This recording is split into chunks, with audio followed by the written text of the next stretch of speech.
Do doctors in emergency rooms or departments ever tell patients they shouldn't have come to the emergency room with something so minor? 1. I presented to the emergency room with scary throat tightness and difficulty breathing, and even though I have reactive asthma, I knew it was not my asthma. The ER doctor looked in my throat and said I looked fine. I was leaning forward sitting on the edge of the hospital bed struggling to get air in.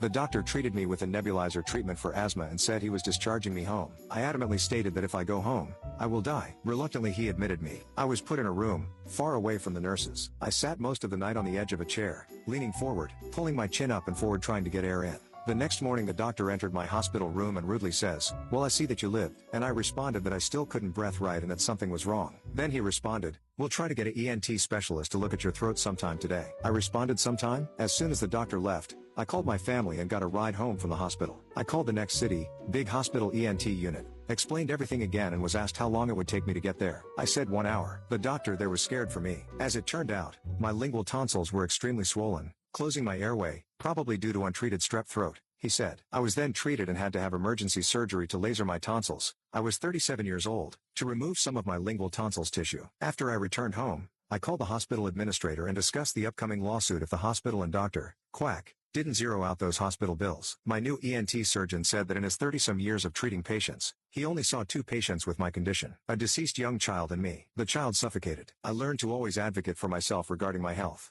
2. Yes, I had a sudden, one day, terrible inflammation break out on both feet and went to the ER where the doctor ridiculed me, said I was obviously not washing my feet, and diagnosed athlete's foot and told me to go to the drugstore and get some powder. The following evening, I went home from work with liquid oozing through the leather on both dress shoes and in extreme pain. I got home and forgot to even close my front door, walked into my bedroom, removed one shoe, and when I pulled the sock off the flesh came off with it, leaving bones exposed across my instep and toes. I was fortunate. I was to meet a friend that night for dinner, and when I didn't show up, which